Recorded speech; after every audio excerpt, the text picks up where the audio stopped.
అన్యం పుణ్యం తెలియని ఒక అమాయకురాలని పట్టుకొని చేతబడి చేస్తుందనే నమ్మకంతోటి ఆమె ఇంట్లో ఉండగానే గుడిసెను తగలబెడతారు.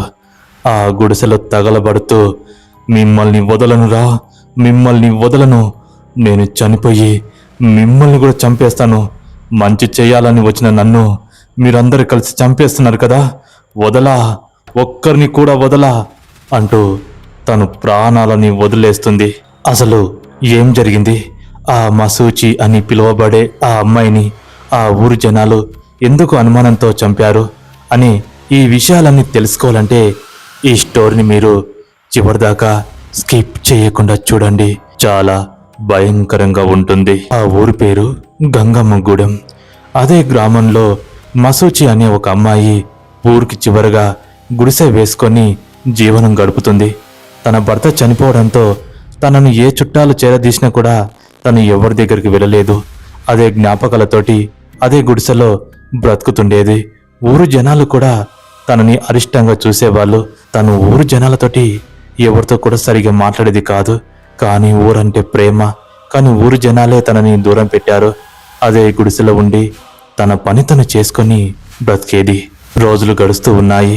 ఎవ్వరి పనిలో వాళ్ళు ఉన్నారు. మసూచి పనిలో మసూచి ఉంది. ఇంకా ఇలా కొన్ని రోజుల తర్వాత ఆ ఊర్లో ఉన్నట్టు ఉండి అర్ధరాత్రి పూట భయంకరమైన క్షుద్ర పూజలు చేసేవాళ్ళు. పొద్దుగాల లేచి చూస్తే ఊరి నడి వీధిలో పెద్ద పెద్ద ముగ్గులతోటి ఎముకలు, జీడి గింజలు ఇలాంటివి ఉండేవి. అవి చూసిన ఊరు జనాలు చాలా భయపడేవాళ్ళు. ఉన్నట్టుండి ఇలా జరుగుతుందేందని అందరూ ఒకరి ముఖాలు ఒకరు చూసుకున్నారు. అది ఎవరు చేస్తున్నారో తెలియదు. 1-2 రోజులు అస్సలు పట్టించుకునే వాళ్ళు కాదు. ఎందుకంటే ఎవరో కావాలని చేశారని అనుకునేవాళ్ళు. ఇలా రోజులు గడుస్తూ ఉన్నాయి. ఇంకా అర్ధరాత్రి అయితే చాలు ఊరు వీధిలో ఎవరో గుసగుసలాడుతూ మాట్లాడుకుంటూ మంత్రాలు చదువుతూ వెళ్తున్నట్టుగా వెళ్ళేవాళ్ళు. ఆ మంత్రాల చప్పుడు ఎవరికైనా వినబడితే ఆ భయానికి తలుపులు తీసి బయటికి వచ్చేవాళ్ళు కాదు. ఇంకా ఈ భయాలు ఊరు జనాల్లో చాలా వరకు చేరుకున్నాయి. ఉదయం లేచి చూస్తే ఊరు వీధిలో రక్తపు మరకలు ఉండేవి. అక్కడక్కడ నిమ్మకాయలు కూడా పడేవి. ఇదంతా చూస్తున్న ఊరు జనాలకు ఇంకా భయం వేస్తుంది. అసలు ఏం జరుగుతుందో అనే విషయం కూడా సరిగా తెలుస్తలేదు. అందరిలో భయం స్టార్ట్ అయ్యింది. సరిగా ఒక అమావాస్య రాత్రి ఆ రోజు ఊరంతా భయంకరమైన చీకటి అలుముకుంది. ఆ రోజు ఊర్లో కరెంటు కూడా లేదు. ఇంకా ఆ రోజు ఆ క్షుద్ర పూజలు చేసేవాళ్ళు ఊర్లో వింతగా అరుస్తూ ఊరు మధ్యలో నుంచి పరిగెడుతున్నారు. ఆ అరుపులకు ఆ భయానికి ఎవరు కూడా బయటికి వస్తలేరు. భయపడుతూ లోపలే ఉన్నారు. కిటికీ నుంచి బయటకు చూడాలన్నా కూడా ధైర్యం సరిపోలేదు. ఇంకా తెల్లవారుజామున చూస్తే ఊరు వీధిలో మళ్ళీ ఎప్పటిలాగానే మంత్ర ముగ్గులు, బొమ్మలు, తీసివేసిన నిమ్మకాయలు భయంకరంగా ఉండేవి. వీటి అన్నిటి గురించి ఊర్లో చాలా వరకు డిస్కషన్ జరిగింది. కానీ వాళ్ళని పట్టుకోవడానికి వాళ్ళకు ధైర్యం సరిపోతలేదు. అందరిలో భయం మొదలయ్యింది. ఒకరోజు కాపు కాస్తారు. ఎంత కాపు కాసినా వాళ్ళు దొరకరు. ఒకరోజు కొంతమంది ఆ ఊరిలో అర్ధరాత్రి పూట తిరిగే వాళ్ళు ఎవరు వాళ్ళని పట్టుకోవాలని కాపు కాస్తారు. కానీ వాళ్ళు దొరకరు. ఎందుకంటే వాళ్ళు క్షుద్ర పూజ చేసేవాళ్ళు కాబట్టి. ఇలా రోజులు గడుస్తూ ఉన్నాయి. కొన్ని రోజులు మామూలుగానే ఉంటుంది. మరికొన్ని రోజులు ఆ ఊర్లో ఇలాంటి పూజలు జరుగుతూనే ఉన్నాయి. ఇలా మొత్తానికి ఒక 6 నెలలు గడిచింది. ఇంకా 6 నెలల తర్వాత ఆ ఊర్లో నరకం అంటే ఏందో మొదలైంది. ప్రతి నెలకు ఒక్కొక్కరు చనిపోతూ వస్తున్నారు. వాళ్ళు కూడా ఊరు వీధిలో రక్తం కక్కుకొని చనిపోయి, కొంతమంది పొలాల దగ్గర చనిపోయి, కొంతమంది మానసికంగా ఇబ్బందులు పడుతూ భయంకరంగా చనిపోయి ఉన్నారు. ఇలాంటి మరణాలను ఆ ఊరు వాళ్ళందరూ చూసి చాలా భయపడ్డారు. కానీ ఆ రోజు నుంచి ఊర్లో ఎవరు కూడా ఆ రోజు నుంచి అర్ధరాత్రి పూట ఊరు వీధిలో కాలు పెట్టాలంటే జనాలకు భయం వేసేది. అలా కాపు కాయాలన్నా కూడా వాళ్ళకు వణుకు పుట్టేది. ఇంకా ఈ ఆగడాలు ఆగుతలేవు. ఊరు చివర ఉన్న ఆ మసూచి మాత్రం ఇంట్లో ఒంటరిగా ఉండేది. ఇలా కాలం గడుస్తూ ఉంది. ఈ విషయాలని మసూచికి కూడా తెలుసు. ఇంకా ఊరు జనాలలో కొంతమంది పెద్దవాళ్ళు ఊరు వాళ్ళంతా కలిసి ఒకరోజు ఒక దగ్గర సమావేశం అవుతారు. అలా సమావేశమయ్యి, చూడండి మన ఊర్లో వరుసగా మరణాలు జరుగుతున్నాయి. అసలు వీటన్నిటికీ కారణం ఎవరో తెలుస్తలేదు. వాళ్ళని పట్టుకోవాలన్నా కూడా దొరకట్లేరు. అసలు ఏం జరుగుతుందో ఏమో. మన ఊరిపైన ఎవరో చేతబడి చేస్తున్నారు. ఊరిని గత్తరు లేపుతున్నారు. అందరూ జాగ్రత్తగా ఉండాలి.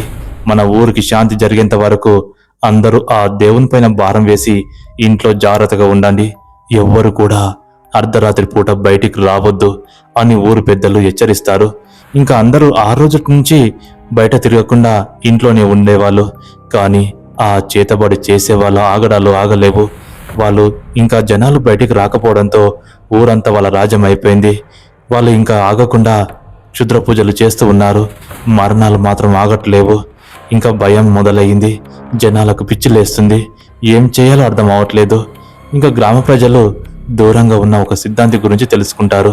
అతన్ని రావడానికి ఒక 10 రోజుల సమయం పడుతుంది. అప్పటి వరకు జాగ్రత్తగా ఉండాలని ఊర్లో దండోరా వేపిస్తారు. ఇలా ఆ ఊర్లో ఈ భయంకరమైన సంఘటనలు జరుగుతూ ఉన్నప్పటికీ కూడా రైతులు మాత్రం అర్ధరాత్రి పూట పొలాల కాడికి వెళ్లకుండా ఉండేవాళ్ళు కాదు. కొంతమంది ధైర్యవంతులు వారానికి ఒక్కసారన్నా అర్ధరాత్రి పూట పొలం కాడికి వెళ్లి పశువులను చూసుకొని వచ్చేవాళ్ళు. ఎందుకంటే కొన్ని పశువులు ఈనడానికి సిద్ధంగా ఉంటాయి. అవి ఏ టైంలో ఈంతాయో కూడా తెలియవు. అందుకని ఒకరోజు అంజయ్య దోస్తుగాడు ఇద్దరు కలిసి ధైర్యం చేసి ఆ రోజు వాళ్ళ ఆవులు ఈనడానికి సిద్ధంగా ఉన్నాయి. అందుకోసమని తోడుగా ఇంకా కొన్ని జాగ్రత్తలు పాటించి వాళ్ళు ఆ ఊరు వీధిని దాటుకొని పొలం వైపు నడుస్తూ ఉన్నారు. ఊరు చివర ఉన్న మసూచి ఇంటి ముందు నుంచి వాళ్ళు వెళ్ళాలి. అంజయ్య దోస్తుగాడు ఇంకా మసూచి ఇంటి ముందరికి చేరుకోగానే అంత అర్ధరాత్రి పూట మసూచి ఇంట్లో ఏదో వెలుగుతున్నట్టు వెలుతురు వస్తుంది. మంటల వెలుతురు వస్తుంది. అప్పుడే అంజయ్య ఆగి, రేయ్, ఇంత అర్ధరాత్రి పూట ఈ మసూచి ఇంట్లో ఈ వెలుతురేంటిరా? అసలు ఏం జరుగుతుంది? అందరూ పడుకున్న సమయాన ఈమె ఇంట్లో ఈ వెలుతురేంటి అని ఇంకా అంజయ్య తన దోస్తుగాడు మసూచిని కిటికీ బయట నుంచి చూస్తారు. చూడగానే వాళ్ళ గుండె అదిరిపోయినంత పని అయిపోతుంది. అక్కడ మసూచి కాళికాదేవి ఫోటో పెట్టుకుని ఆ ఫోటో ముందల ముగ్గులు గీసి ఎర్రటి కళ్ళు చేసి భయంకరంగా మంత్రాలు చదువుతూ ఉంది. ఆ మంటలో ఏవేవో వేస్తుంది. వాటిని చూడగానే వీళ్ళిద్దరికీ ఇంకా మసూచి పైన అనుమానం వచ్చింది. ఊర్లో చేతబడులన్నిటికీ కారణం ఇదే అనుకుంటా. వామ్మో, చాలా దారుణమే ఉంది. వామ్మో, చాలా దారుణమే తలబెడుతుంది. ఊరు వాళ్ళకి ఈ విషయం చెప్పాలి, లేకపోతే ఇంకెన్ని ప్రాణాలు పోతాయో అంటూ అక్కడి నుంచి ఇద్దరు పరిగెత్తుకొని ఊర్లోకి వెళ్తారు. ఊర్లోకి వెళ్ళి పెద్దగా కేకలు పెడతారు. ఆ కేకలు విన్నటువంటి వాళ్ళందరూ బయటికి వచ్చి ఏమైంది అని అడుగుతారు. అలా అడిగితే మసూచి మంత్రాలు చేతబడి అని అనగా, ఏదో సరిగా చెప్పు అని ఊరు వాళ్ళు అనగా, అదే ఆ మసూచి ఇన్ని రోజులు మన ఊర్లో మరణాలకన్నిటికి కారణం అదే. చేతబడి చేస్తుంది అదే. ఊరిని గత్తరు లేపుతుంది అదే. మేం పొలం కాడికి వెళ్తుంటే తన ఇంట్లో మంటలు వస్తున్నాయి. వెళ్ళి చూస్తే భయంకరంగా పూజలు చేస్తుందయ్యా అంటూ అనగానే ఊరు వాళ్ళందరికీ భయం వేసింది. ఇంకా చేతిలో కర్రలు గొడ్డాన్లు అన్ని తీసుకొని మసూచి ఉన్నటువంటి ఇంటి దగ్గరికి పరిగెత్తుకొని వస్తారు. అలా వచ్చి ఇల్లు చుట్టూ చుట్టుముడతారు. అలా కిటికీల నుంచి చూస్తే మసూచి ఇంకా మంత్రాలు చదువుతూ భయంకరంగా ఉంది. ఊరు వాళ్ళందరికీ చాలా భయం వేసింది. బయట నుంచి అందరూ కలిసి ఆ ఇంట్లో నుంచి ఆమె రాకుండా గడియ పెడతారు. అలా గడియ పెట్టగానే నాగయ్య అని ఒక ఆయన, ఒసై మసూచి, నువ్వు ఇంత దారుణానికి పాల్పడతావా అని బయట నుంచి గట్టిగా అరుస్తాడు. అలా అరవగానే ఆ మసూచి ఒక్కసారిగా వాళ్ళ వైపు కిటికీల నుంచి చూస్తుంది. చూడగానే అదురుకొని, అయ్యా, మీరెందుకయ్యా ఇంత రాత్రి వేళ ఇక్కడికి వచ్చారు? వెళ్ళిపోండి. 1 గంట ఆగితే ఆ తల్లి కనుకరిస్తుంది. ఆ చేతబడి చేసిన వాళ్ళని నేను పట్టిస్తాను అని అంటుంది. అలా అనగానే, ఆపవే నీ నాటకాలు. ఇన్ని రోజులు ఊర్లో జరుగుతున్నటువంటి మరణాలకు నువ్వే కారణం. ఊరు వాళ్ళ చావులకు నువ్వే కారణం. నీలాంటి దాన్ని బతకనివ్వద్దు, చంపేస్తాం అంటూ బయట నుంచి అరుస్తారు. అప్పుడు మసూచి తలుపులు తీసుకుని బయటికి రావాలనుకున్నా కూడా వీలు కుదరలేదు. అయ్యా, నన్ను నమ్మండి, నేను చేతబడి చేసేదాన్ని కాదు. నాకు అమ్మవారు కలలోకి వచ్చి ఈ పూజ చేయమంది. దీనివల్ల ఆ చేతబడి చేసే వాళ్ళు దొరుకుతారు. అయ్యా, నా మాట వినండి అని ఎంత వేడుకున్నా కూడా వాళ్ళు మాట వినలేరు. అయ్యా, వినండి అయ్యా, ఆ తల్లి నన్ను పూనింది. నాకు ఆ తల్లి కలలోకి వస్తుందయ్యా. నేను ఆ తల్లి భక్తురాల్ని అని ఎంత చెప్పినా కూడా, కళ్ళ ముందు ఇంత జరుగుతున్నా కూడా నిన్ను ఎలా నమ్మమంటావే? ఒరేయ్, గ్యాస్ను తీసుకొని రండిరా, దీని గుడిసె పైన పోయండి. దీని ఇందులని తగలబెట్టి మసి చేద్దాం. మన ఊరికి పట్టిన పీడ పోతుంది అని అనగానే మిగతా వాళ్ళు వెళ్ళి గ్యాస్ నూనె తీసుకొని వస్తారు. గట్ల గ్యాస్ నూనె తీసుకొని వచ్చి ఆ గుడిసె పైన పోస్తూ ఉంటే ఆ మసూచి అమ్మాయి భయంకరంగా అరుస్తూ, అయ్యా వద్దయ్యా, నన్ను చంపొద్దు, నన్ను చంపొద్దు అని వేడుకుంటుంది. చూడగాని గ్యాస్ నూనె పోస్తారు, అగ్గిపుల్ల గీరి తగలబెడతారు. ఆ మంటలో ఇంకా మసూచి కాలి బూడిదవుతూ, ఒరే, ఊరికి మంచి చేయాలని కాంక్షించిన నన్ను చంపేస్తారా? ఆ తల్లి సన్నిధానంలో నన్ను చంపేస్తున్నారు. ఆ తల్లి పాపం మీకు తగులుతుంది. మిమ్మల్ని వదలను, మీ పైన పగ తీర్చుకుంటాను. మళ్ళీ వస్తా అమ్మా, నీ దరికి వస్తున్నాను. వదలొద్దమ్మా, వదలొద్దు.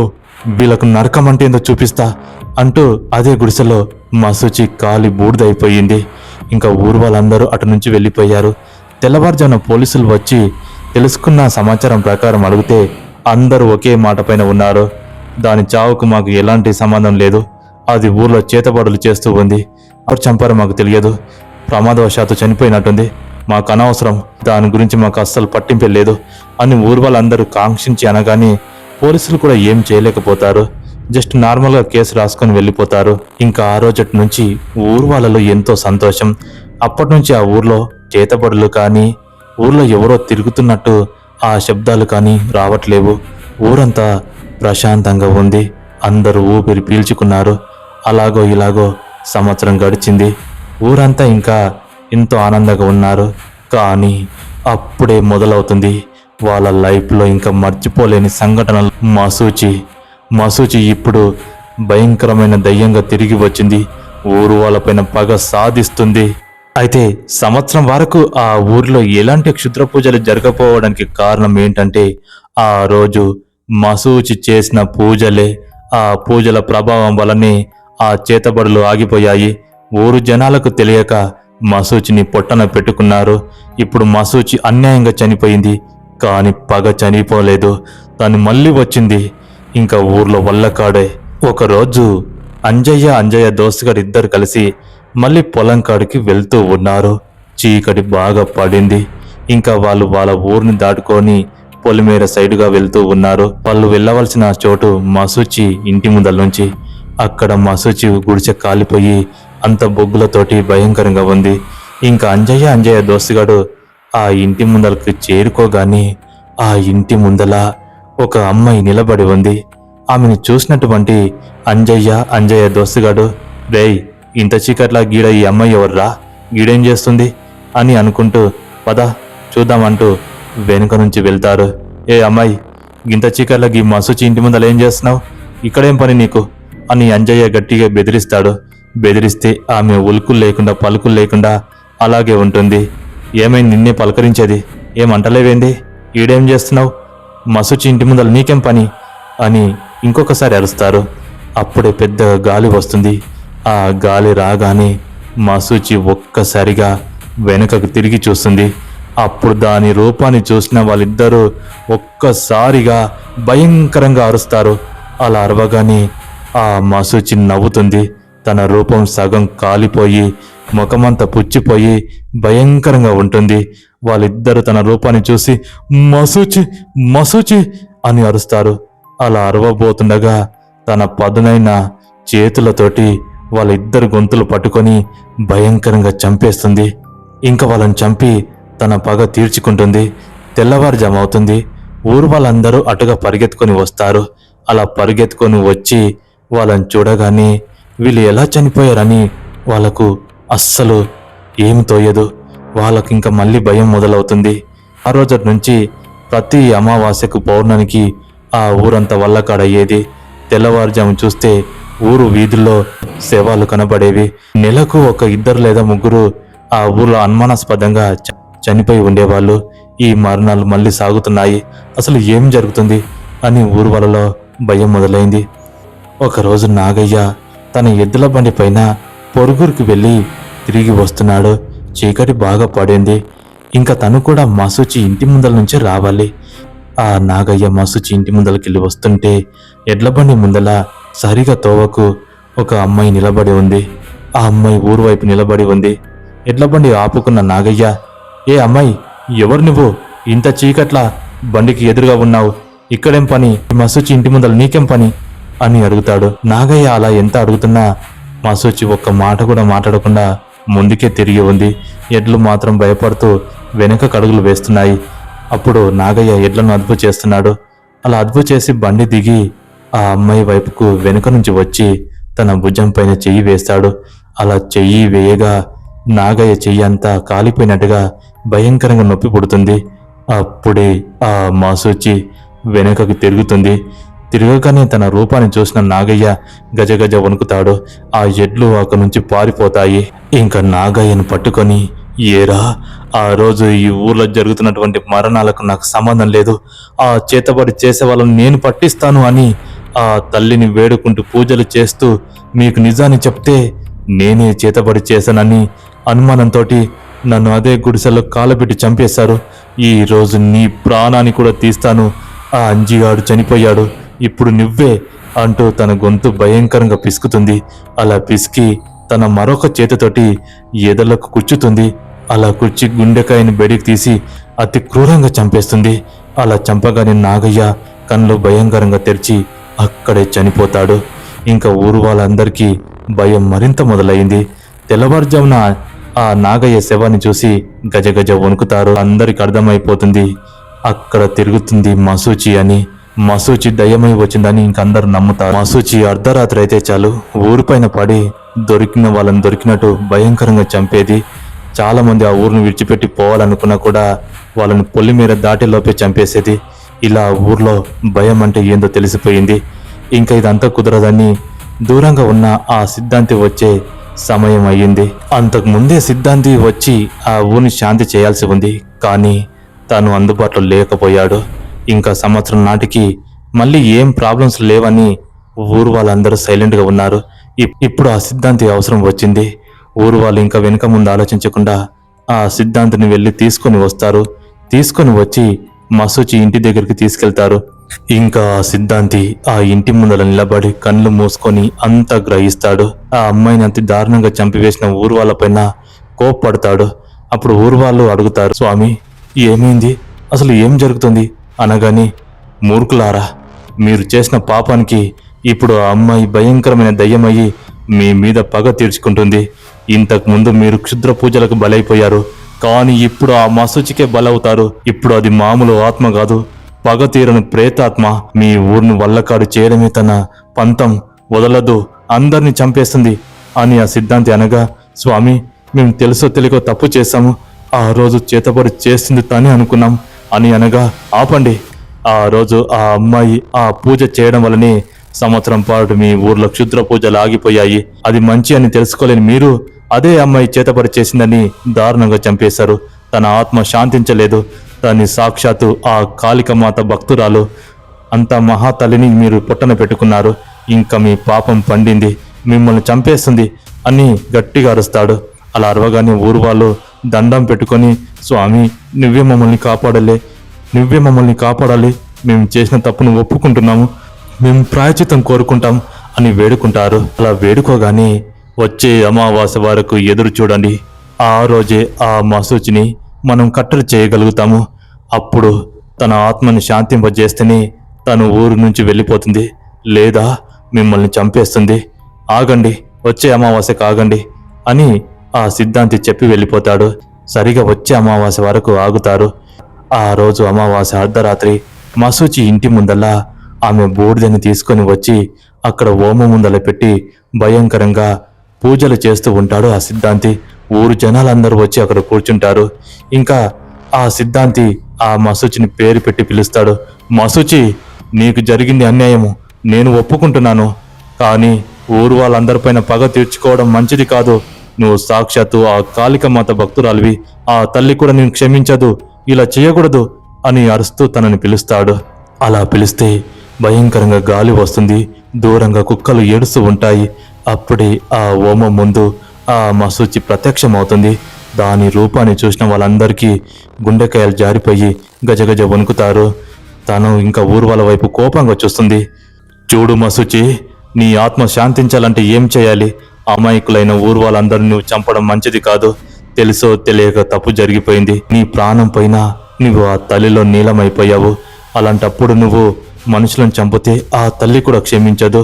మంచికైనా చెడుకైనా ఆ తల్లే కదా అని సిద్ధాంతి అంటాడు. అలా అనగానే, నేను వీళ్ళను వదలను స్వామి, నేను వీళ్ళను వదలను. నేను ఎంత చేసిన ఊరి కోసమే, అప్పటికి నన్ను చెడ్డగా చూసిన ఊరు చివర ఉన్నాను. నా ఊరే కదా అని నేను ఊరిని కాపాడాలని చూస్తే నా ప్రాణాలని తీశారు. ఇంకా ఎలా వదలమంటావు అని అనగా, సరే నీ పగ తీరింది కదా, అంజయ్యని నాగయ్యని చంపేశావు, ఇంకా ఎంతో మందిని చంపేశావు. ఇలా చంపుకుంటూ పోతే అందరిని చంపుతావా? ఇది తప్పు. నీ ఆత్మ శాంతించాలంటే ఏం చేయాలో చెప్పు అని అంటాడు. అప్పుడు మసూచి, స్వామి, నేను అమాయకురాల్ని, నాకు ఎలాంటి పాపం తెలియదు, కానీ నన్ను పొట్టన పెట్టుకున్నారు. ఆ తల్లి కూడా వీళ్ళని క్షమించదు. నా కోరిక ఏముంటుంది స్వామి? ఈ ఊరు వాళ్ళు నా వాళ్ళని బ్రతికాను, నా ముఖం చూడలేరు. వెంట ముందు లేనిదాన్ని నన్ను అన్యాయంగా పొట్టన పెట్టుకున్నారు. ఆ తల్లిని నమ్ముకొని బ్రతికాను. ఈరోజు నా ప్రాణాలే పోయాయి. ఇంకేం చేయమంటారు? వీళ్ళ మీద పగ తప్ప నాకు ఏమీ లేదు అని మరొకసారి అంటుంది. అప్పుడు సిద్ధాంతి, చూడు తల్లి, నీకు జరిగింది అన్యాయమే, నేను ఒప్పుకుంటాను. అలా అని ఊరిని బలి తీసుకోవద్దు. ఆ తల్లి చెంతకు నువ్వు చేరుకున్నావు. ఆ తల్లి ఆశీస్సులు నీ పైన ఉంటాయి. ఆ తల్లిలో నీలమైపోయావు. ఇంకా ఈ ఊరు వాళ్ళను వదిలేయి. ఈ ఊరు వాళ్ళను వదిలేసి నీ ఆత్మకు శాంతి నేను చేస్తాను అని అనగానే మసూచి సైలెంట్గా అయిపోతుంది. మసూచి అలాగే నిలబడుతుంది, కోపంగానే ఉంటుంది. ఇంకా సిద్ధాంతి, తల్లి, నీ బాధ అర్థం చేసుకుంటాను, నీ ఆత్మకు నేను శాంతి చేకూరుస్తానంటూ మంత్రాలు చదివి ఆ కాళికమాతని వేడుకుంటాడు. అలా వేడుకోగానే ఆ మంటలో కాళికమాత రూపం ప్రత్యక్షమవుతుంది. ప్రత్యక్షమయ్యి అప్పుడు మసూచిని తనలోకి ఐక్యం చేసుకుంటుంది. అప్పుడు ఆ మంటలో నుంచి ఒక పిలుపు వినబడుతుంది. చూడండి, నేను ఎప్పుడైనా ఊరు క్షేమాన్ని కోరుకున్న దాన్ని మీరు వెనుక ముందు చూడకుండా నన్ను చంపేశారు. కానీ ఈరోజు మీ మీద నాకు కోపం లేదు. మీరు నిజం తెలుసుకోవాలని ఇదంతా చేశాను. చూడండి, వీళ్ళే చేతబడి చేసిన వాళ్ళు, వీళ్ళే ఈ ఊరిని వల్లకాడు చేయాలనుకున్నది వీళ్ళే అని అనగానే అక్కడికి ఒక నలుగురు పరిగెత్తుకొని వస్తారు. వాళ్లకు మతస్థిమితం లేనట్టుగా ఉండిపోతారు. అందులో 2 ఆడవాళ్ళు, 2 మగవాళ్ళు. వాళ్ళు చేతబడి చేసిన వాళ్ళని ఆ రూపం చెప్తుంది. ఆ మసూచి కాళికమాత రూపంలో ఉండి, ఈ ఊరు వాళ్ళందరూ నాకు చిన్న సహాయం చేయండి. ఈ ఊరిని కాపాడాలంటే మీరందరూ కలిసి నా విగ్రహాన్ని ఊరు పొలిమేరల్లో ప్రతిష్ఠించండి. ఇంకా ఊరు పని నేను చూసుకుంటాను.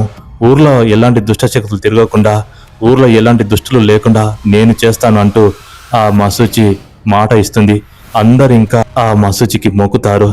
తల్లి, మా తప్పులను క్షమించి మాకు మంచి చేయాలనుకుంటున్నావు, నిన్ను ఎప్పటికీ మర్చిపోమమ్మా అంటూ ఇంకా మొక్కుతూ ఉంటారు. చివరిగా ఆ మసూచి ఇంకా భయంకరంగా నవ్వుతూ ఆ మంటల్లో నీలమైపోతుంది. ఇంకా సిద్ధాంతికి కూడా వాళ్ళందరు కాళ్ళు మొక్కుతారు. ఆ రోజు నుంచి ఇంకా ఆ మసూచి విగ్రహాన్ని ఊరి చివరన పొలిమేర దగ్గర ప్రతిష్ఠిస్తారు. ఇంకా చేతబడి చేసిన వాళ్ళని పోలీసులకు అప్పచెప్తారు. ఆ రోజు నుంచి ఊర్లో ఎలాంటి దుష్టశక్తులు తిరగవు. ఊరు వాళ్ళంత క్షేమాన్ని ఆ మసూచి చూసుకుంటుంది. తనకు అన్యాయం చేసినా కూడా ఆ ఊరు వాళ్ళ కోసం తను ఒక విగ్రహం రూపంలో ఊరు వాళ్ళని కాపాడుతూ వస్తుంది. మొత్తానికి ఇలా ఈ కథ ముగిసింది. మరి ఈ స్టోరీ మీకెలా నచ్చిందో కామెంట్లో తెలియజేయండి. మరొక స్టోరీతో మళ్ళీ మీ ముందుకు వస్తాను. అంతవరకు సెలవు. జై హింద్.